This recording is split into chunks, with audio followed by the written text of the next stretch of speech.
आहाराचे महत्त्व मी नेहमीच सांगत आहे. आहार असावा. सतत कोरडा कोरडा कोरडा करायचंच नाही. तुमच्यासमोर एक ज्वलंत उदाहरण दाखवते. त्याचा हुरडा बनलाय, चिकातले दाणे आहेत. हे अशी वैरण पाहिजे. याच्यामध्ये ड्राय मॅटर भरपूर आहे.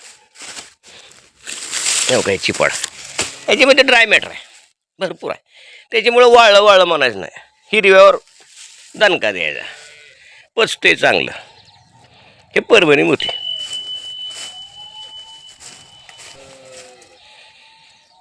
बघा रे कशी कणसं आहेत. हे जे पौष्टिक अन्न आहे,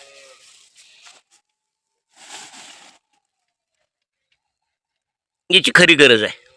याच्यामध्ये सगळे दाणे आहेत, चिकातले दाणे आहेत. इकडे कुट्टीत चाललं आहे आणि ही इकडे कुट्टी आहे. अशी जनावर हे खातात, काय नाही.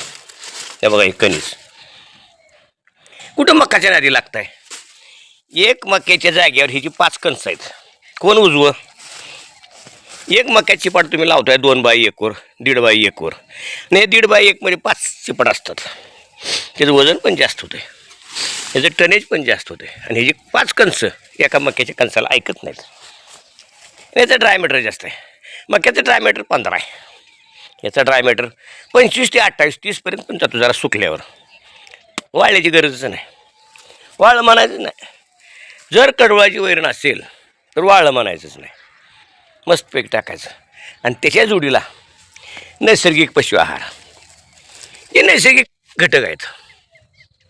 नैसर्गिक घटक याच्यामध्ये गहूभुसा आहे, याच्यामध्ये वाटाणा चुनी आहे, याच्यामध्ये चणा चुनी आहे, याच्यामध्ये तूर चुनी आहे, याच्यामध्ये बाजरी आहे थोडीफार, याच्यामध्ये ज्वारी आहे, मका भरपूर आहे.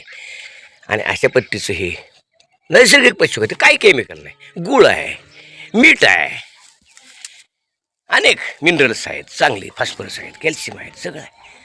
पचनीय पदार्थ टाकलेले आहेत. आणि हे नैसर्गिक पशु आहार आणि हे वैरणीचं स्तोत्र, चांगली पौष्टिक वैरण.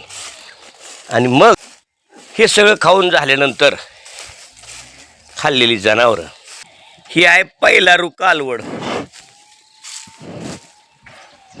पहिलारू ह्या आहेत गाई. जसं आपण